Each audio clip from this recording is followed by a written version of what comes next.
모두 앉으시기 바랍니다. 주님이 주시는 은총과 평화가 여러분 위에 내리시기를 빕니다. 제10휴일을 시작으로 사순절 순례 여정이 시작되었습니다. 사순절은 저 먼 곳의 순례길을 찾아가는 것이 아니라 우리 내면의 완고함을 깨트리고 하나님의 생명을 움트게 하는 날을 찾아 떠나는 순례입니다. 성서에서 40은 변화의 숫자입니다. 이스라엘 백성은 40년 광야 생활로 하나님의 백성으로 거듭났고, 예수님은 40일 광야 시험을 통해 메시아의 길을 분명히 하셨습니다. 사순절 순례의 목적지는 기도와 금식과 자성이라는 수행 자체가 아니라 그 실천을 통해 우리가 예수님을 닮은 존재로 변화되는 것입니다. 이번 사순절이 하나님을 우리 중심에 모시고 살아가는 시간이 되기를 소망합니다. 성부와 성자와 성령의 이름으로 말씀드립니다. 사순절의 본격적인 여정이 시작되는 오늘 전래 독서는 성서에서 가장 강력하고도 인상적인 두 개의 이야기를 우리 앞에 펼쳐 놓습니다. 하나는 에덴에서 유혹에 넘어진 아담과 하와의 이야기고, 다른 하나는 광야에서 시험을 이기신 예수님의 이야기입니다. 우리는 흔히 이 두 이야기를 대조하며 아담과 하와는 유혹에 실패한 자로, 예수님은 시험을 이긴 승자로 규정하고는 합니다. 그래서 사순절을 아담과 하와처럼 유혹에 빠지지 않기 위해 우리의 영적 근육을 강화하는 시기라고 생각합니다. 이 생각이 틀렸다고 말할 수는 없습니다. 사순절의 엄격한 극기 생활과 신앙 훈련은 분명 우리에게 유익합니다. 절제와 금식, 기도의 훈련은 우리의 영적 감각을 깨우고 하나님을 향해 우리를 방향 짓는 좋은 기회입니다.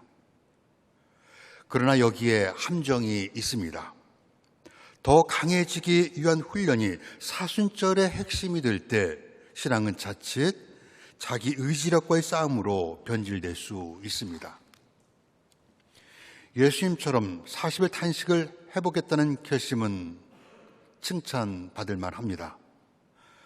그러나 그것이 하느님을 향한 것이 아니라 과시형 영성으로 흐를 수 있는 위험성을 가지고 있습니다.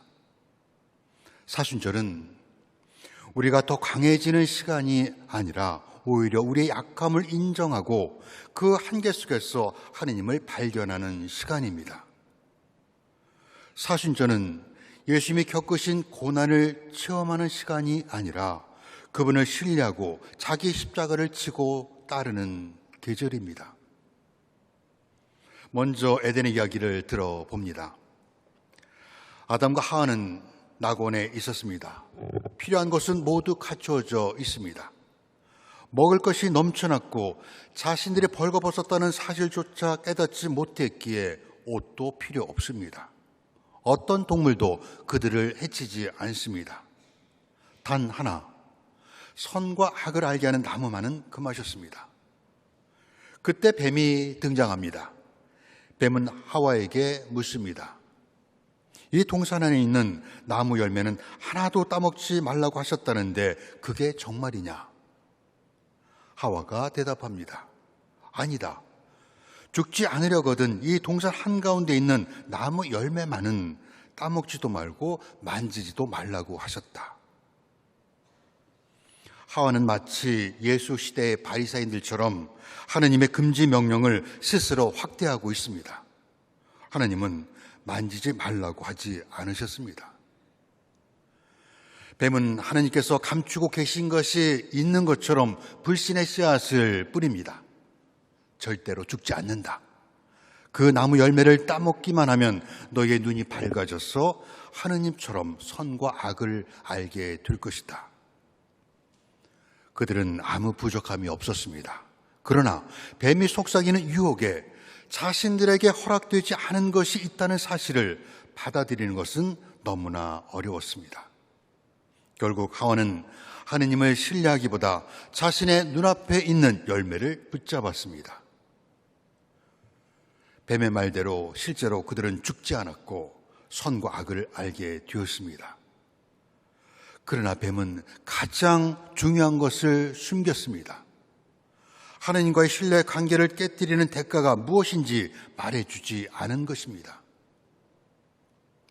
문제는 선과 악을 분별하는 것 자체가 잘못이 아니라 모든 지식을 가지려는 시도가 곧 하나님이 되려는 욕망이라는 것입니다. 따먹지 말라고 하신 열매는 피조물인 인간이 창조주 하느님과의 관계 안에 있음을 기억하게 하는 거룩한 경계선이었습니다. 열매를 먹느냐 마느냐의 문제가 아니었습니다. 하느님을 신뢰하느냐 신뢰하지 않느냐의 문제입니다. 그러나 아담과 하와는 욕망을 절제하지 못함으로써 하느님과의 관계를 스스로 깨뜨렸습니다. 그렇게 그들이 열매를 먹고 얻은 결과는 무엇이었습니까? 자신들이 벌거벗었다는 사실에 대한 부끄러움과 하나님을 피해 숨어야 하는 두려움뿐이었습니다. 금지된 열매를 먹은 그들은 수치심에 무화과 잎을 걸치고 나무 사이로 몸을 숨깁니다. 아담과 하와는 우리가 낙원에 살 기회를 망쳐버린 역사적 인물이 아닙니다. 태초부터 지금까지의 모든 인간입니다. 순경과 수치심에 굴려서 벗어나지 못하는 우리 자신입니다. 시편 32편 나 주님께 아뢰지 않으려 했더니 온종일 신음속에 뼈만 녹아나고 풀 시들듯 진액이 다 말라버렸습니다 하는 시편의 고백은 나무 뒤로 숨어버린 아담과 하와의 이야기와 정확히 겹쳐집니다. 사순절은 무엇보다 우리의 죄를 숨기지 않고 하느님 앞에 정직하게 나아오는 절기입니다. 거역한 죄 용서받고 죄의 허물 벗겨진 이는 복되다 하는 시편의 노래처럼 허물을 숨기지 않고 하나님 앞에 정직하게 나아갈 때 참된 해방이 시작됩니다. 반면 마태오복음이 전하는 광야는 낙원과는 거리가 먼 곳입니다. 예수님은 세례를 받은 직후 성령에 이끌려 광야로 나가셨습니다. 황량한 광야에서 밤낮으로 40일을 탄식하신 예수님은 육체적으로나 정신적으로 완전히 고갈된 상태였습니다.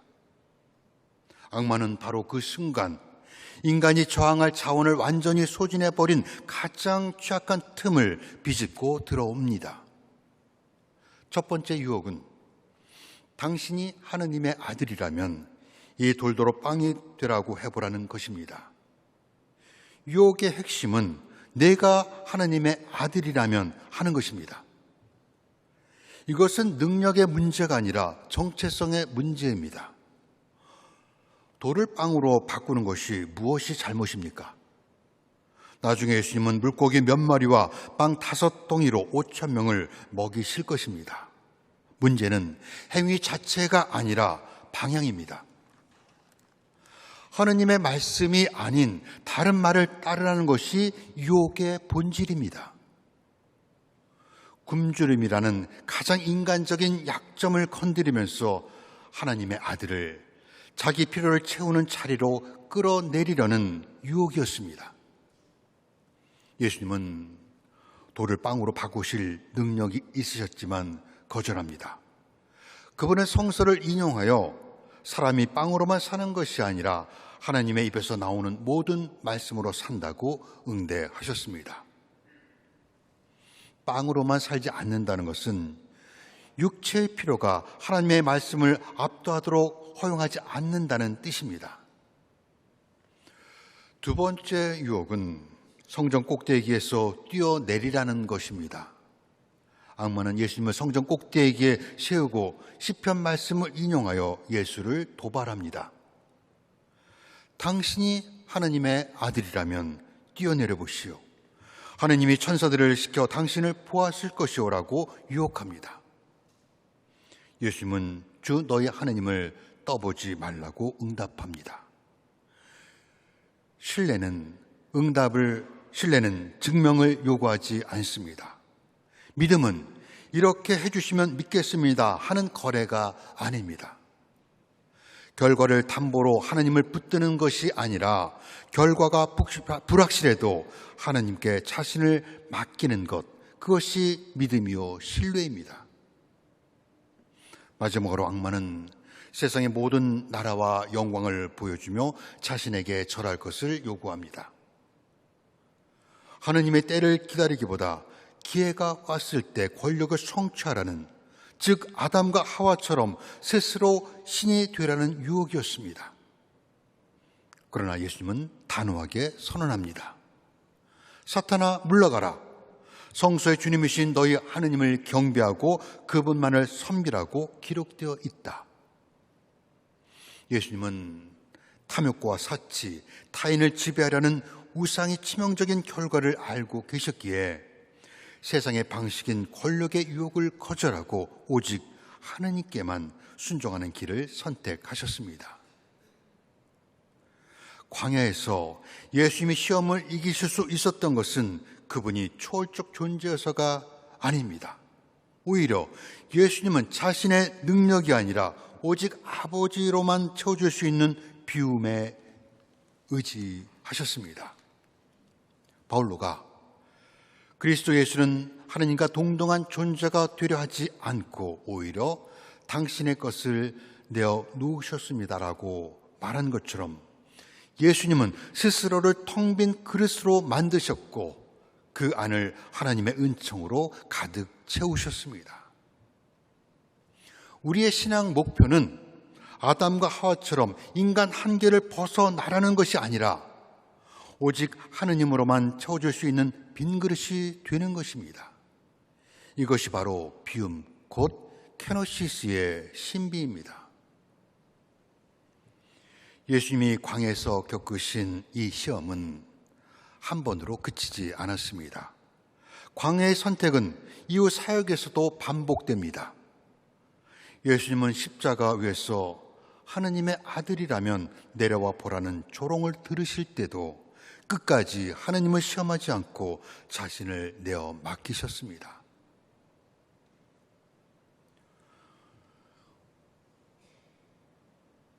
오늘을 사는 우리에게도 광야는 실제합니다. 우리는 가난, 질병, 죽음, 관계 단절과 같은 인생의 광야를 지납니다. 그럴 때마다 유혹은 우리에게 다가옵니다. 하나님이 정말 너를 사랑하신다면 왜 이 고통을 주시겠느냐 하며 하나님에 대한 신뢰를 흔듭니다. 사순절은 바로 이러한 우리의 흔들리는 정체성을 바로 잡는 시간입니다.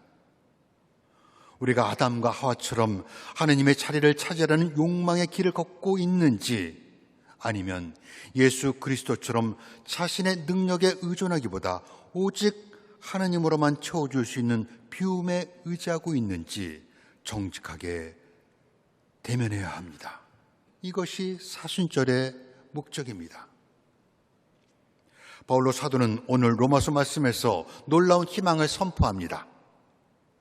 한 사람의 불순종으로 많은 사람이 죄인이 된 것과 달리 한 사람의 순종으로 많은 사람이 하나님과 올바른 관계를 가지게 되었습니다. 이 말씀이 우리가 자신의 의지로 유혹을 이겨내야 한다는 강박에서 벗어나게 해줍니다. 우리는 예수 그리스도의 순종에 참여함으로써 어려워집니다. 하나님의 은총이 우리의 노력보다 먼저이고 더 강력하다는 고백입니다. 에덴에서의 은총의 비밀은 하나님께서 풍요로운 세상을 주셨다는 것보다 아담과 하와가 잘못된 선택을 했음에도 불구하고 하나님께서는 여전히 그들을 돌보셨다는 사실에 있습니다. 우리는 이 은총에 어떻게 응답해야 합니까? 사순절 동안 교회가 안내하는 여러 실천들은 결코 그 자체가 목적이 될 수 없습니다. 금식이나 절제는 우리 안에 가득한 자기 중심성을 덜어내어 그 빈자리에 하나님의 은총이 흘러 들어오게 하는 통로입니다. 이것이 예수님께서 광야에서 악마의 시험을 이길 수 있었던 비움의 영성입니다. 말씀이 내 삶의 기준이 되도록 마음을 모으는 것, 기도의 응답을 거래 조건으로 삼지 않고 결과가 내 생각과 다르더라도 하나님께 자신을 맡기는 것입니다. 악마의 유혹은 언제나 나의 주머니를 채우고 높이는 데 집중하게 합니다. 하지만 그리스도의 길을 따르는 우리는 자신을 비워 타인을 위해 시간을 내어주고 빵을 나누고 환대를 실천해야 합니다. 이 또한 비움의 영성입니다. 사순절의 영어 이름 렌트는 봄을 의미하는 옛 영어 랭크텐에서 온 말입니다. 겨울에 얼어붙은 땅을 뚫고 새 생명이 피어나듯 사순절은 우리 내면의 완고함을 깨뜨리고 하느님의 생명이 움트게 하는 계절입니다. 광야는 하느님이 아니 계신 곳이 아니라 오히려 하느님만이 남는 장소입니다. 우리가 황량한 인생의 광야를 지날 때 하느님이 함께 하시면 메마른 벌판은 은총이 머무는 성소가 됩니다. 우리는 혼자가 아닙니다. 광야의 시험을 이기신 분이 지금 우리 앞에 서 계십니다. 그러므로 주님이신 너희 하느님을 경배하고 그분만을 섬겨라 하는 이 말씀이 이번 사순절 우리 삶의 중심이 되기를 소망합니다. 성부와 성자와 성령의 이름으로 말씀드렸습니다.